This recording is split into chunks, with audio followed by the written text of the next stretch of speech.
of tea, father. Bit of a different sort of content style for me. We're turning a new leaf over here. I'm joined by Conor from Hook Line Syndicate, Derry's newest and best new production company for content creators and businesses. Newest, anyway.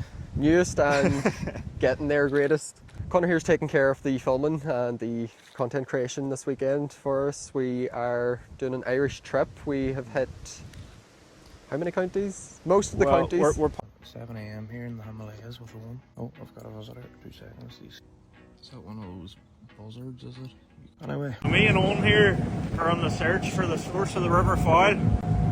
We won't give up on it. Possibly looking at, 4 YouTube videos? We've stopped at a lot of places, got some busts and stuff, Yeah. some houses that... Some busts at some hot food delis as well. Oh yes, couldn't get any breakfast curry down here. He was having withdrawals, the poor fucking cunt.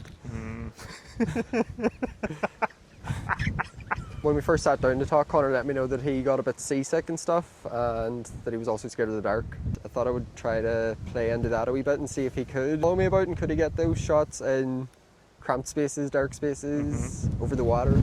So yesterday was test number 1, took him to Spike Island. Fortunately it was like 3 or 4 minutes long though. Yeah, the booking said it was like 15 minutes, but it was quicker than expected. On the way back though, they took a detour. Yeah, I think it might be a one-way system around Cork Bay. I think you were trying to stitch me up, that's what that was. We were on both sides of the coin. The first night we spent in a nice B&B, private lake and stuff, done a wee bit of fishing. Last night. Definitely was fishing, wasn't it? Because there were no catching. Well, yeah, trying to fish for the most part. Like. And wet tents last night somewhere in Adair. County Limerick, I think that is. Yeah, it was a nice spot, but it was not a nice night, was it? How do you feel about ghosts? It's a tough one. I don't know if I believe or not. If you're in the dark, there's definitely something there. That's what I'm sure of. Dark wouldn't bother me. I think ghosts exist, but I don't think you can go and read like walkie-talkies and machines. My first time coming along with you, and I thought, we'll stop at a couple of empty warehouses, we'll be in and out, do the job, but no, it has been absolutely hectic, but yeah, unbelievable. I think Conor thought that you were just going to be able to walk into places, no climbing, no getting stung by nettles. I thought this was going to be like up in shorts and then complaining, like, what do you expect? I thought this was going to be a holiday, but it's a holiday, man. He's easy to impress right enough. There's places that we went into and it's shitholes. I wouldn't even take the camera out and bother videoing, and he's thinking it's so cool, like seeing fireplaces that must have been bottom of the range back in the day, for they're in every house that I came across. So, what do you think? Will we get going? I will hit the road on to the next spot. We'll try and test your limits a wee bit with the dark, maybe. Well, we'll see about that.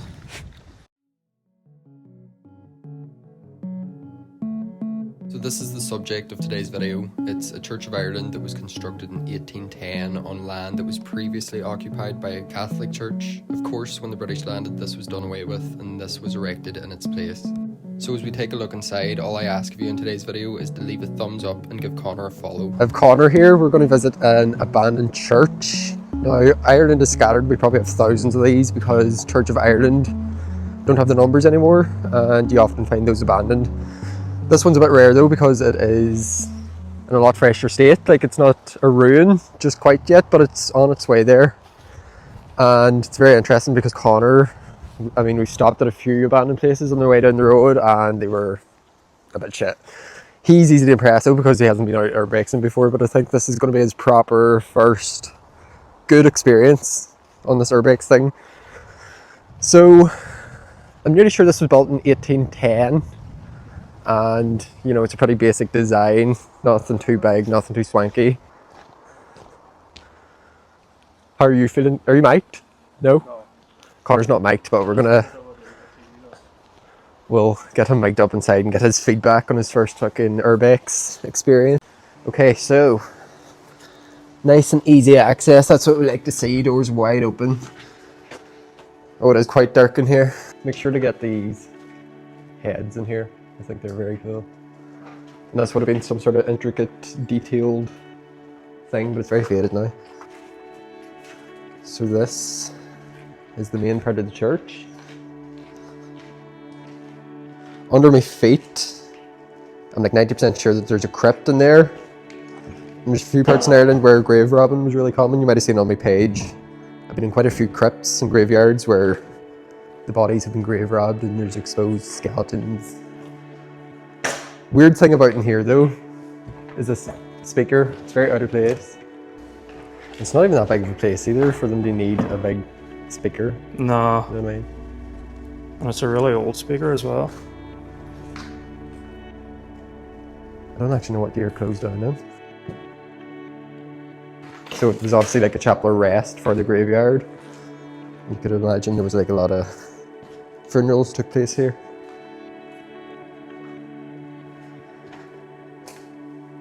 And we have the pulpit.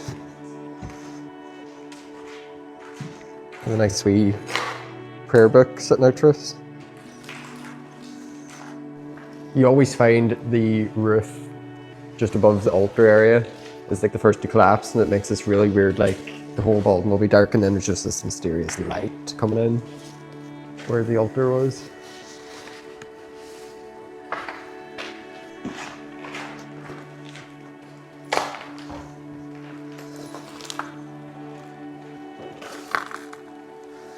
I'm not sure what that box is, but there's like a plaque on it to commemorate somebody. Whoa, sorry.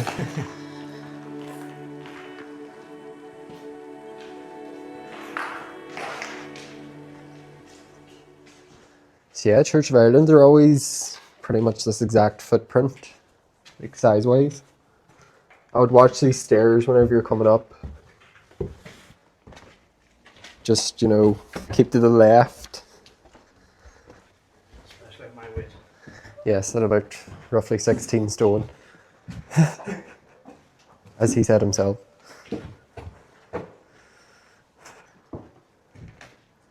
Nice wee cross sitting out.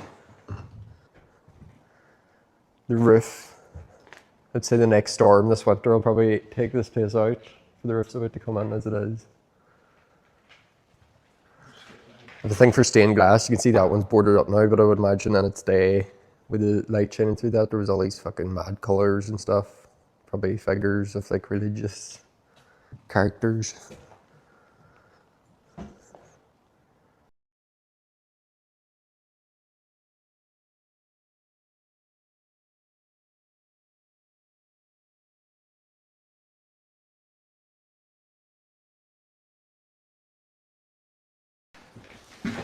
Probably an urban explorer's worst nightmare. Crumbly stairs. You kind of learn to know though by the sounds and the feel that they'll be like squishy under your foot, and you're like, I'll just not go up there. But we made it up, so we'll make it back down. Whoa. Well, it might be the last. You did people. say it, we're 15 stone here. We're going to be the last people to get up them stairs, probably. Get up them stairs. So the lights in the speaker tell me it was like fucking not even that long ago that it was abandoned. They love these plaques in Church of Ireland, but they always become pretty much illegible after a few years of not being taken care of. But they're normally like dedicated to people, so that one could be like a priest, this one could be like a high-ranking person in the area. We can read these ones. So this is like a Protestant church essentially, is it? Pretty much, yeah. And that's why there's so much Church of Ireland abandoned in Ireland, because Church of Ireland is Protestant and the numbers dwindled after a certain time.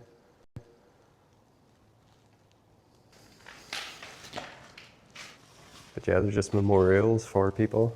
It was there for a long time. So what about like how long this is abandoned? Because obviously those are electric lights. Yeah, it can't be too long, obviously, because it's not a ruin. I would say 15 years, but that's just a guess. I'll have to look up in the car, and maybe I'll get a date online when it closed. Unlikely, but.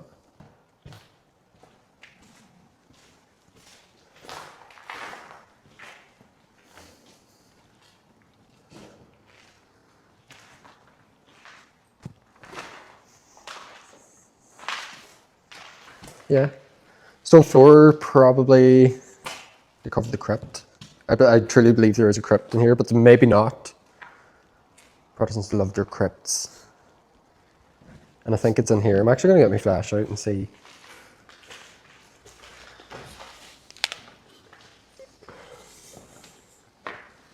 So inexplicable space. I'm nearly sure, like, just beyond that brick wall in there, there would be some corpses and lead coffins and such. But again, I could be chatting shite because I don't actually know.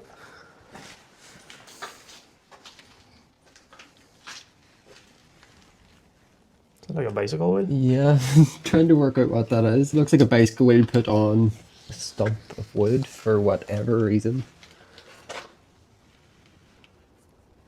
Storage room where the priest would like get changed. And do Protestants have holy bread? Communion? I don't know. They have wine and all that. They would have stored the wine and stuff in here. The blood of Christ.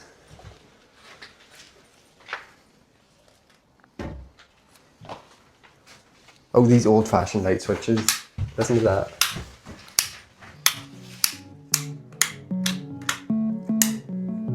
I bet I don't know how to play it. So I'm actually pretty jealous of Conor right now because I wish I could relive some of my first Urbex Explorers. There's like a certain nostalgia about it. Now it's just, I'm used to it. There's a load of wooden ladders everywhere. I think this wouldn't have had floors maybe originally, or you would have been climbing the ladders up each level during the bell.